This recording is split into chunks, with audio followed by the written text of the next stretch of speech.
दोस्तों, स्वागत है आपका हमारे YouTube चैनल दी रियल अपडेट्स पर। आज है 12 अक्टूबर 2025 दिन रविवार। यहाँ आपको मिलती है देश दुनिया की रियल और लेटेस्ट न्यूज सबसे पहले, बिना किसी फेक हेडलाइन या अफवाह के। तो देर किस बात की, चैनल को सब्सक्राइब करें, बेल आइकन दबाएं ताकि हर बड़ी खबर सबसे पहले पहुँचे आपके पास। भारत ने बड़ा कूटनीतिक फैसला लिया है।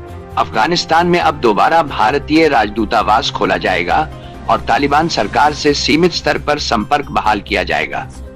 रक्षा मंत्री राजनाथ सिंह 17 अक्टूबर को नासिक में स्वदेशी LCA-MK-1A जेट लॉन्च करेंगे, जिससे मेक इन इंडिया रक्षा उत्पादन को नया मुकाम मिलेगा।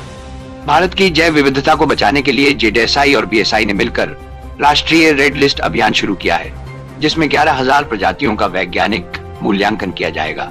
इंडिगो एयरलाइंस ने घोषणा की है कि दिल्ली और चीन के ग्वांगझोउ के बीच रोजाना सीधी उड़ानें 10 नवंबर से शुरू होंगी, जिससे व्यापार और पर्यटन को बढ़ावा मिलेगा। पहलगाम आतंकी हमले के बाद भारत ने पाकिस्तान के साथ होने वाली सिंधु जल संधि बैठक से खुद को अलग कर लिया है। भारत ने कहा कि आतंक के साथ कोई बातचीत नहीं होगी। छत्तीसगढ़ के भिलाई में राष्ट्रीय गटका चैंपियनशिप की शुरुआत हुई है, जिसमें देश भर से आए खिलाड़ी सिख मार्शल आर्ट की ताकत दिखा रहे हैं। प्रधानमंत्री नरेंद्र मोदी ने क्वालकॉमेंट्स के CEO से मुलाकात की और आर्टिफिशियल इंटेलिजेंस, 6G और सेमीकंडक्टर निर्माण को लेकर भारत अमेरिका सहयोग पर चर्चा की। दिल्ली NCR में इस बार दिवाली पर राहत मिली है। सरकार ने सशर्त हरे पटाखों की अनुमति दी है, जिनकी सीमित मात्रा में पुलिस निगरानी में बिक्री होगी। ब्रिटेन के प्रधानमंत्री कीर स्टारमर भारत पहुंचे हैं। दोनों देशों के बीच फ्री ट्रेड एग्रीमेंट पर बातचीत के आखिरी चरण में पहुंच गई है।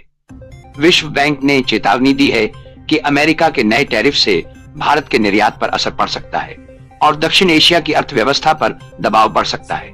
अमेरिकी राजदूत सर्जियो गौर भारत पहुंचे और प्रधानमंत्री मोदी से मुलाकात के बाद कहा कि भारत अमेरिका संबंध इस सदी की सबसे मजबूत साझेदारी है।